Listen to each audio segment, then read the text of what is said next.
Okay, so after a pretty divisive season 1 for the fandom, talking about Picard season 2, episode 1, Stargazer. So if you haven't seen it, this will contain spoilers. And as always, I'm Al. This is the Geek in Review. So let's get to it. So yeah, I'm going to go deeper into this in another video, but it seems that this season is going to be about Picard dealing with his pasts and the decisions that he's made.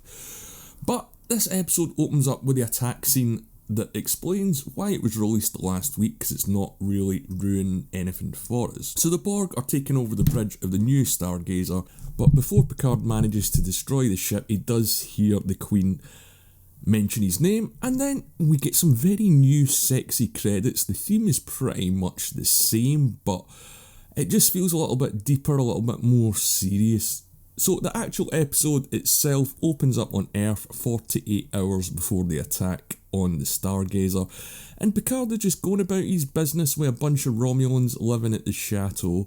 Laris is still there, and it does seem that there has maybe been some sort of romantic connection between the two.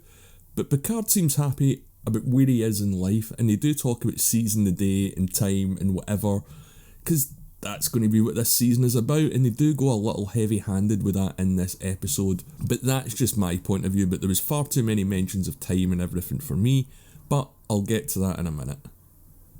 So yeah, it turns out her husband's dead, and she's now down to clown with Picard for sure. It reminds him that he belongs to the stars, so hopefully, you know, I was thinking when this episode started it won't take them 3 or 4 episodes to get him into space this time, and it certainly doesn't. So straight away they're changing the dynamic of this relationship within the show, and it's one of many that we're going to see for sure. There's a lot of mystic dream sequences that we've seen in the trailers, and this is starting to get answered, and it does seem that these are going to be key for the plot. So Picard starts dreaming of his mother, and she's telling him as a boy that she's leaving for Paris. Now, she seems to have left for a reason, so I assume that she's a Romulan nun that's on the run, but you never know. But this conversation does seem to inspire him towards the stars, and it does explain why he wasn't keen on coming home to France or Earth. Now, the Picard's mother storyline, I think, is going to be huge for this season, and in terms of canon, it's something that was never really touched on. He mentioned her once or twice, and we've seen her in a fantasy, and I think it was the second season of The Next Generation, but apart from that, we don't know a lot about his mother. But yeah, the next day, after Picard and Laris have had their sort of awkward little discussion about how they feel about each other, and you know, it was handled better than the Saru romance in Discovery, but I don't think it was potentially that amazing. So where's Picard at in season 2? Well, he's the Chancellor of the Academy, and he does give a speech in front of a graduating class, which includes Eleanor, as he's now the first Romulan in Starfleet. And again, he gives this big speech about time and how time is the final frontier. And yeah, there's just a lot of, like, they're being a bit heavy-handed. We get that this show involves time travel and involves Q, but they're just trying to force it. I thought it was being a little bit heavy-handed, and they could have been a little bit more smarter about how they were doing it. But on a positive note, Starfleet Academy in this whole scene and everything in Starfleet Academy looks great. During the speech, he also talks about being the last Picard and a Rennie Picard, who was an old relative that he mentioned. So, is this going to be one of the astronauts back in 2024? Keep that in mind. Now, of course, he mentions his mum again, because this season is all going to be about mum issues. Don't worry about that. But one thing that he also mentions in a conversation with Raffi is updating the Kobayashi Maru test, and man oh man, Star Trek is getting a lot of mileage out of the Kobayashi Maru this year. That's the 3rd or 4th mention in about 3 shows. Now, Raffi is back being a commander, so that means that our relationship with Seven is over. And there is a lot of Easter egg ship name checks in the Academy scenes here. I'm going to do a separate video, I think, on the Easter eggs in this first episode, but we get the Stargazer, the Excelsior, a whole bunch of other ones, not only mentioned, but they show up in sort of little digital plaques in Starfleet Academy as well. So because Picard's re-evaluating his life, he goes to see Guinan, and of course, the much famous historic Forward District of LA. I can't find it on a map either. And it is good to see Whoopi Goldberg back. And they do explain the aging thing that she says that El-Orians can choose to grow old, so that explains why she's changed, so I guess it's just Q's turn to explain that. And during this scene with Guinan, this is maybe one of the most deepest conversations these two have had, and it does feel a shame we've had to wait this long to see it. Picard feels that he's lost his sort of love of life, and Guinan reminds him that he never really put himself out there to meet anyone, so that's why he sort of ended up in this position. So yeah, it is definitely going to be family and mother issues this season. Starfleet Admiral shows up to ask him to help with a mysterious anomaly. That's the one that the Stargazer encountered at the start of the episode. I'm going to explain that in a second, don't worry. And they're able to determine that there's a signal coming through the anomaly that's asking for Picard, but as well as that, it also contains a document, which apparently is an application to join the Federation. Enough of Picard, let's get on to the other characters. So Seven is now the captain of the La Sirena, and she's back with the Fenris Rangers. Doing some good, doing some bad. It appears she's only got the security hologram Emmett on board for company. And when she's getting attacked, she doesn't kill anyone this time, so I suppose that's progress. And there's a lot of things in this episode that they directly or they indirectly address, which is criticisms of season 1. Another great one is when Agnes shows up and she mentioned that she was actually put on trial for the murder of Bruce Maddox in the first season, which a lot of fans complained about, that she murdered someone and she completely got away with it. It turns out that 7 of 9 is near the anomaly that's getting investigated, and she doesn't seem to know what it is either, which is very interesting. The rest of the gang, Soji and Agnes, are on a diplomatic tour with the synths. But yeah, pretty much what I thought happened is pretty much what I thought was going to happened is that they're just going to write Soji out. I can't see her really being in any more than the first episode. So Rios is now captain of the Stargazer, and he takes Agnes with him to investigate this anomaly, and they leave Soji on the planet. So yep, I was right about her being gone this season, which is a shame. I did enjoy Issa Briones in the first season, and I want to see her in more stuff, so I'm kind of a little bit disappointed, but understand why they cut this character and this story out.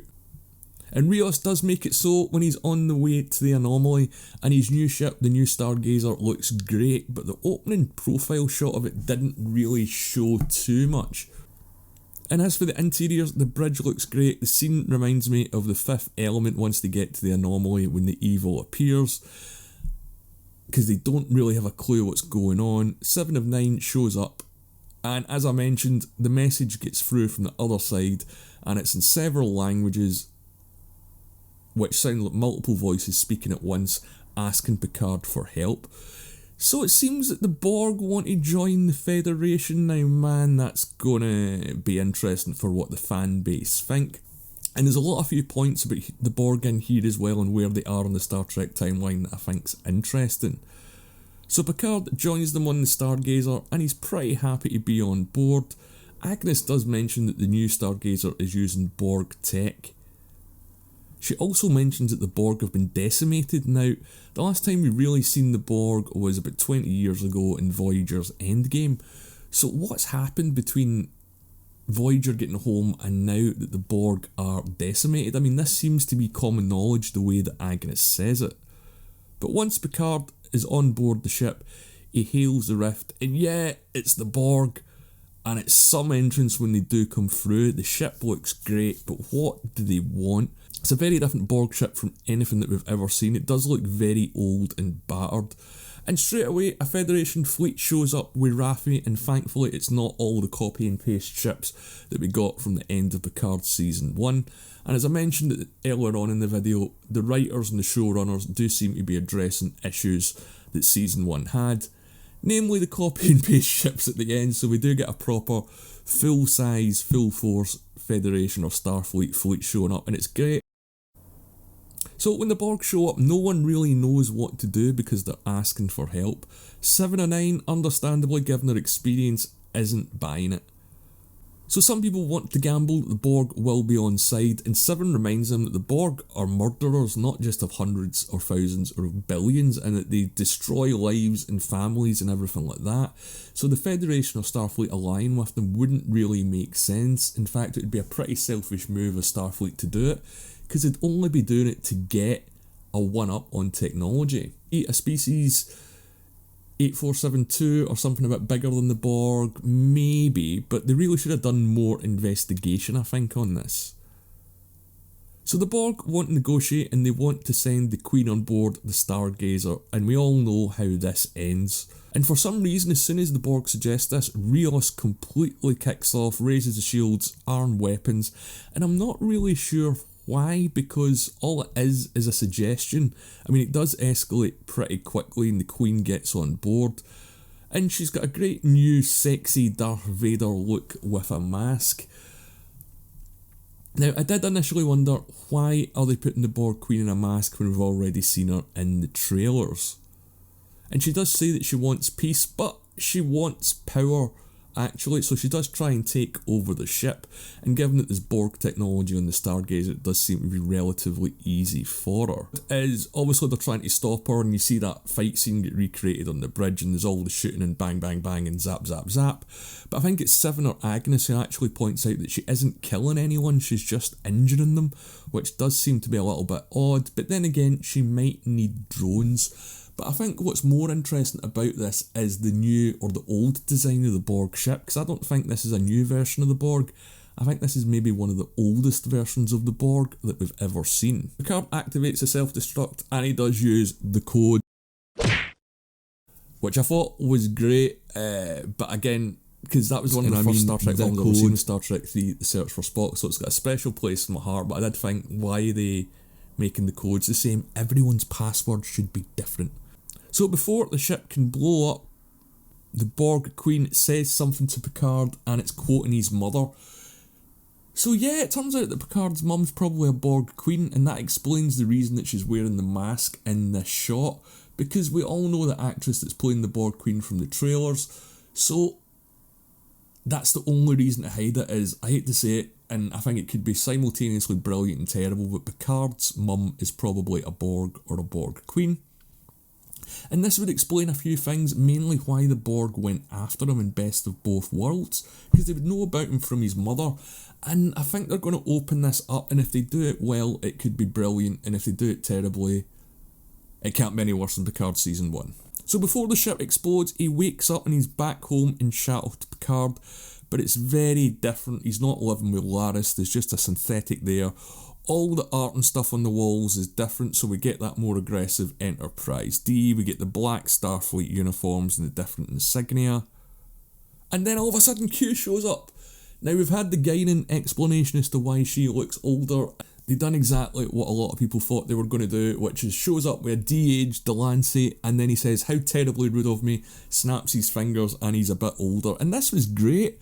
I wish we'd got a little bit more of the younger Q, maybe even a few more seconds. I'm not talking about a scene or an episode.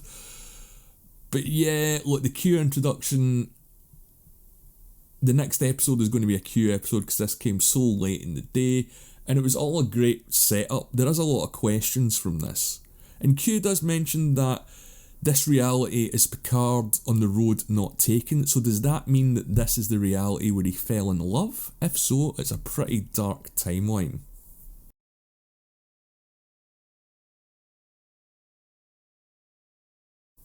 Now, I'm just kind of skipping over the generalities of what happened in this episode. I'm going to discuss it more later on. Well, this was a pretty good episode, certainly a lot better than anything we got in Season 1. It does raise a lot of questions with what's going to happen with Picard and his past and his mother going forward. So again, I think if they're opening up Picard's backstory in this way, I don't know how it's going to work. It all depends on execution. As for next week, I hope we find out the reason that they have to go back in time straight away rather than them having to guess and work it out. But so far, yeah, I really enjoyed this episode of Picard. I think if it continues this way, it will be a very strong show. It does feel more Star Trek. And again, they've addressed a lot of things that they got criticism for in Season 1 pretty much here. So I think they'll continue to do that over the rest of the season. Let me know what you think of Star Trek Picard in the comments below, or you can follow me on Twitter at TheGeeksReviews. Did you like it? Did it live up to your expectations? And what do you hope happens next? I'm going to be covering a lot of Star Trek on the channel and this year because it's on non-stop. Make sure you subscribe so you don't miss it, and if you've made it this far, please leave a like on the video as well. My name's Al, thanks for watching.